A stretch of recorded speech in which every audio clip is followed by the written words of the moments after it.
For our ancillary tasks, we decided to use the software program Adobe Photoshop CS3, although we weren't particularly skilled using this application. Unfortunately, prior to editing, we lacked knowledge in regards to basic editing techniques, for example, inputting text into Photoshop documents. We decided to use this basic editing technique to create a house style throughout.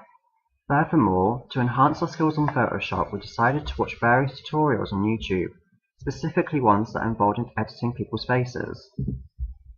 Our main image on our poster and feature pack was of the artist. However, after receiving feedback on our first few drafts of our poster, we realised that we needed to edit her face to create a more dynamic and effective poster. To do this, we started off using the liquefier tool on Photoshop in order to modify her face. We took the bloater tool and decided to increase the size of her eyes and lips. We amplified those particular features of her face, as they are more prominent features on a person. In addition to this, we made her eyes larger in order to create a bigger impact on the audience, as we would feel the posters directly looking at them, which would entice them to further read the dates on the poster. Additionally, we used the bloater tool extensively on her hair, receiving responses by our peers who considered her hair to be flat and didn't attract the audience attention well. Therefore, we used the bloater tool to volumize her hair.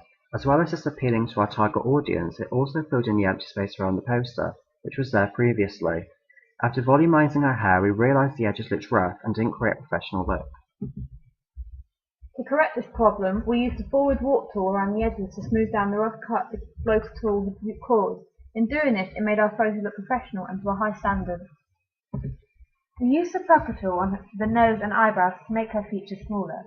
We did this because we felt it made her proportions daintier. As well as modifying her hair, eyes, lips, nose and eyebrows, we also altered the artist's jawline. Using the forward warp tool, we carefully moved the jawline to become more square-like and dynamic.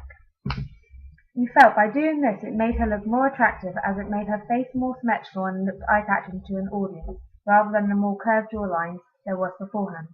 After editing the features on her face, we decided to put the gradient effect on again, like we had done in previous drafts. To create the gradient effect, we used a brush tool with a diameter of 150mm, as it would blend the two colours nicely together.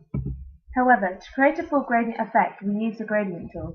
We add purple to a clear gradient, so the clear would be an overlay where the pink is positioned, and create a nice blend.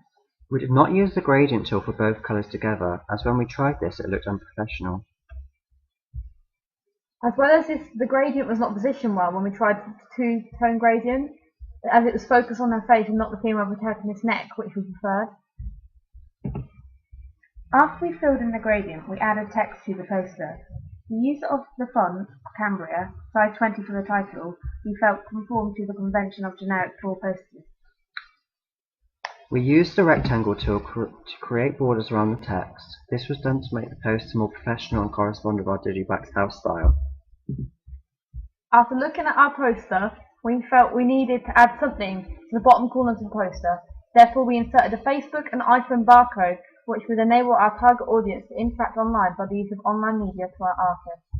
After discussing about what to do with the space between the lines, we decided to input text in the tour name with what year and month it would take place in.